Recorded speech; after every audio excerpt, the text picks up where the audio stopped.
सर्वप्रथम पूज्य श्री व्यास गद्दी पर विराजमान स्वामी नित्यास्वरूप जी महाराज, उनके चरणों में नमन करना चाहता हूँ, वंदन करना चाहता हूँ। सरकार की ओर से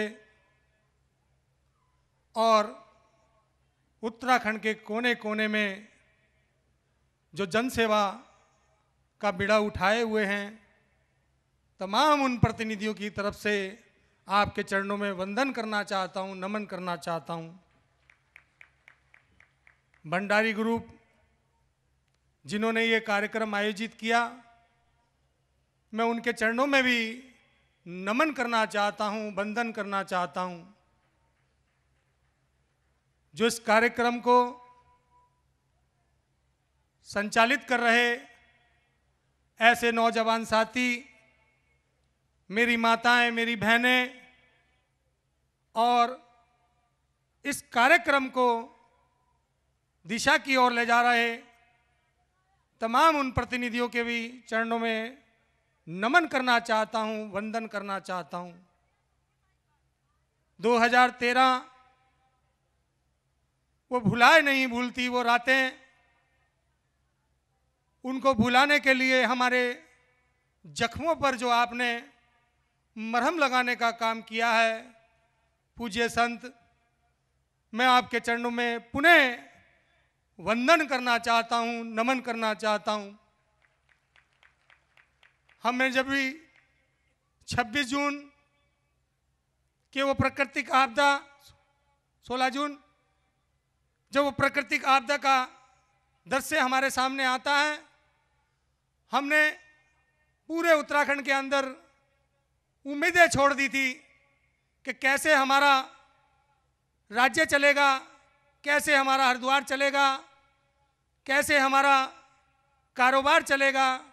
ये बहुत बड़ी चुनौती हम लोगों के सामने थी, लेकिन आपने आकर लगातार, गुजरात के हमारे भाई कुछ दिन पहले भी आए थे चारधाम यात्रा से, मैं धन्यवाद देना चाहता हूं संजय वर्मा जी का, जिन्होंने पुनः एक कार्यक्रम आयोजित किया। माननीय मुख्यमंत्री जी ने मुझे निर्देशित किया, कृषि मंत्री डॉक्टर हरक सिंह रावत जी ने निर्देशित किया, मैंने एक परिपाटी को जन्म दिया कि हमारे पर्यटक हमारे अतिथि, हमारे पर्यटक हमारे अतिथि।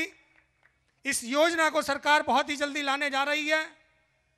जब भी कोई व्यक्ति रेलवे स्टेशन से विदाई लेगा या बस स्टैंड से विदाई लेगा, तो निश्चित रूप से हमारी सरकार कोई ना कोई परिचय या कोई न कोई स्मृति चिन्ह सरकार जरूर उसे देगी, ताकि वो हरिद्वार में अगर आया है, चारधाम यात्रा पे आया है, बद्रीनाथ आया है, केदारनाथ आया है, या गंगोत्री आया है, या यमुनोत्री आया है, ताकि वो अपने घर में जाए, अपने मोहल्ले में जाए, अपने शहर में जाए कि नहीं, उत्तराखंड में भली भांति जीवन चल रहा है और वहाँ की सरकारें जो हैं तमाम तीर्थ यात्रियों का स्वागत करने का काम कर रही हैं। क्योंकि समय बहुत अधिक हो गया है, ज़्यादा ना बात कहते हुए एक छोटी सी कविता कहना चाहूँगा पूज्य श्री व्यास जी महाराज के चरणों में। जब भगवान श्री राम लंका पर विजय पा रहे थे, लंका पर विजय पाने के टाइम पर श्री राम के सामने एक बहुत बड़ी चुनौती थी कि समुद्र पार करना था। जब समुद्र पार करना था, निश्चित रूप से श्री राम जी ने हनुमान जी की सेना का सहयोग लिया। उसी दौरान एक दूर बैठी गिलहरी इस पूरे प्रकरण को देख रही थी। उनने भगवान श्री राम के आगे आकर अरदास की। उनने कहा, श्री राम, मुझे भी ये जो सेतु का निर्माण कर रहे हो, मुझे भी सहभागिता दो। श्री राम ने कहा कि जाइए गिलहरी, आप अपने कर्मों से काम कीजिए। गिलहरी को कुछ नहीं सूझता था। गिलहरी ने देखा जब सेतु का निर्माण हो रहा है, गिलहरी जाती, समुद्र में डुबकी लगाती, मिट्टी में डुबकी लगाती, फिर मिट्टी में डुबकी लगाती, फिर समुद्र में डुबकी लगाती। तो भगवान श्री राम की नजर उस गिलहरी की ओर गई। श्री राम ने कहा ए गिलहरी, तुम पागल तो नहीं हो गई हो? तुम छोटी सी गिलहरी हो, ये कैसा कार्य करने जा रही हो? ये कैसी विडंबना दिखाने जा रही हो? तो गिलहरी ने उत्तर दिया, हे भगवान, हे श्री राम, सेतु का तो ये निर्माण होगा ही, सेतु का तो निर्माण होगा ही, मैं अपनी सहभागिता कैसे सुनिश्चित करूं, तब मैंने ये निर्णय लिया है।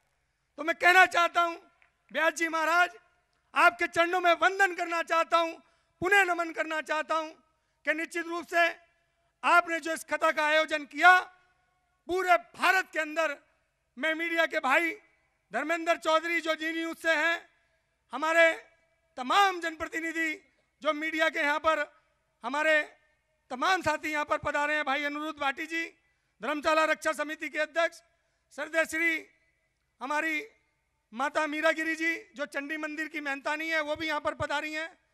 मैं तमाम लोगों का आभार जताना चाहता हूँ कि आज इस कार्यक्रम के माध्यम से जो भारत की भूमि पर संदेश जाएगा, आपको इसका अंदाजा नहीं है, हमें इस बात का अंदाजा है, हमें इस बात का अंदाजा है।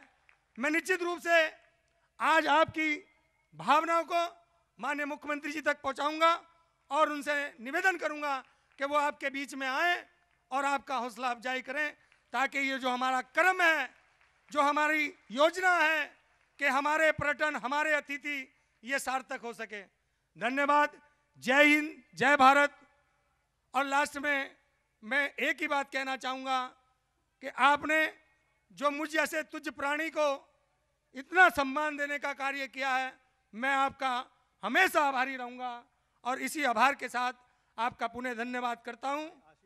आशीष देवरा जी, जिन भाइयों ने मुझे यहाँ पर आमंत्रित किया, मैं पुनः उनसे भी, उनका भी सरकार की ओर से आभार व्यक्त करता हूँ कि ताकि उन्होंने हमारी सरकार के प्रतिनिधि को, हमारी सरकार किस प्रकार के कार्य कर रही है, वो बोलने का मौका आपने जनता के बीच में हमें दिया। हम आपके पुनः आभारी हैं सरकार की ओर से।